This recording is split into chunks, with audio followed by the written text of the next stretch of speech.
Hello and welcome to the very first installment of Cyberpunk Mondays. Today I'm going to be talking about Cyberpunk 2077 and some form of map reveal that's been speculating over around the internet for a couple of days now, and I kind of want to target this because I think it's the perfect video to introduce Cyberpunk Mondays, a weekly to bi-weekly series that I'm planning on doing on this channel alone.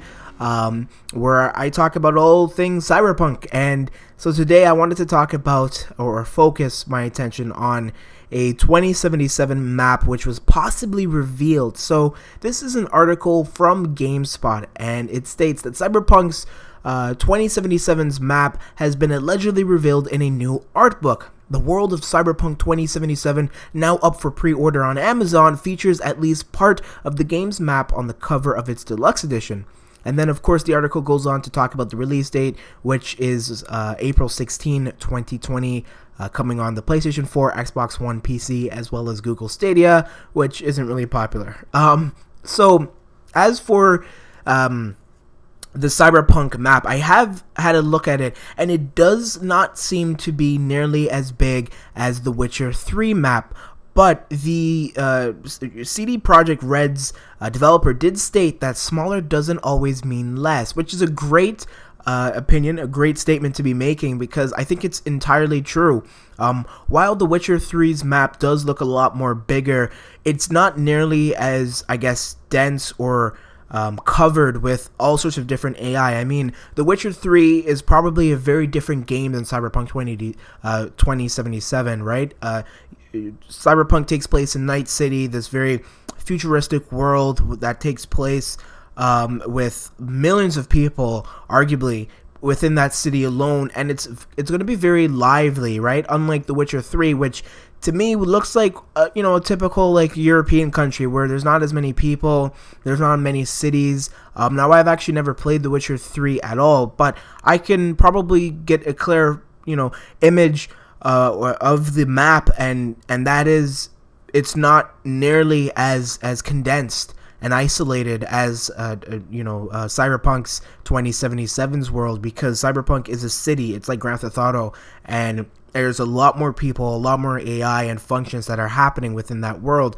And so I like their approach, and I don't know if that's because they didn't want to do something as big as The Witcher 3, or they just couldn't do it, because obviously Cyberpunk 2077 is a huge game, obviously, and it's going to take up a lot of storage. And so, for their sake, I'm sure they're going to want to try and condense all of their storage space in a smaller map so that they have less performance issues. I mean, the last thing you want to have happen is have your playtest report all sorts of different bugs and issues with the game months prior to the game's official launch date. I mean, you can't ship a broken game, and if you do, you're going to sacrifice not only your reputation, but some game awards, possible sales, because I know I won't get the game if it has a bunch of bugs in it, especially if that's an underlying opinion or perspective that the the critics are saying when they produce their reviews. So it's interesting, to say the least, that I find that The Witcher 3, or a lot of people are complaining that Cyberpunk 2077's map is much smaller than The Witcher 3, despite The Witcher 3 being an older game. But I do like the reassurance that the CD Projekt Red developer said by how smaller doesn't mean less. And I think that's a very important takeaway from all of this, because it's obvious that Cyberpunk is going to have a lot more than The Witcher 3 based off of its timeline, based off of the game being completely different and obviously more recent and modern, and a huge emphasis on having this city navigate on a 24-hour clock schedule, like New York, like Toronto, like Tokyo, like all these different mega cities that do run on these 24 7-day a week life cycles. So I'm very interested to see how Cyberpunk will adapt Night City as this very vibrant world, and I'm very, very excited for Cyberpunk 2077 come April time. Baby, it's gonna be sweet. Of course, let me know your thoughts, in particular whether you think that you're worried that Cyberpunk 2077 having a smaller map might mean that it's going to have a lot less content or a lot less thing to do than The Witcher 3, or the opposite of that. Personally, I think that The Witcher 3's map being big or bigger than Cyberpunk 2077 isn't a bad thing at all, like the developer reassured itself. And I'm excited, extremely excited to see what Cyberpunk 2077 has to offer in its full.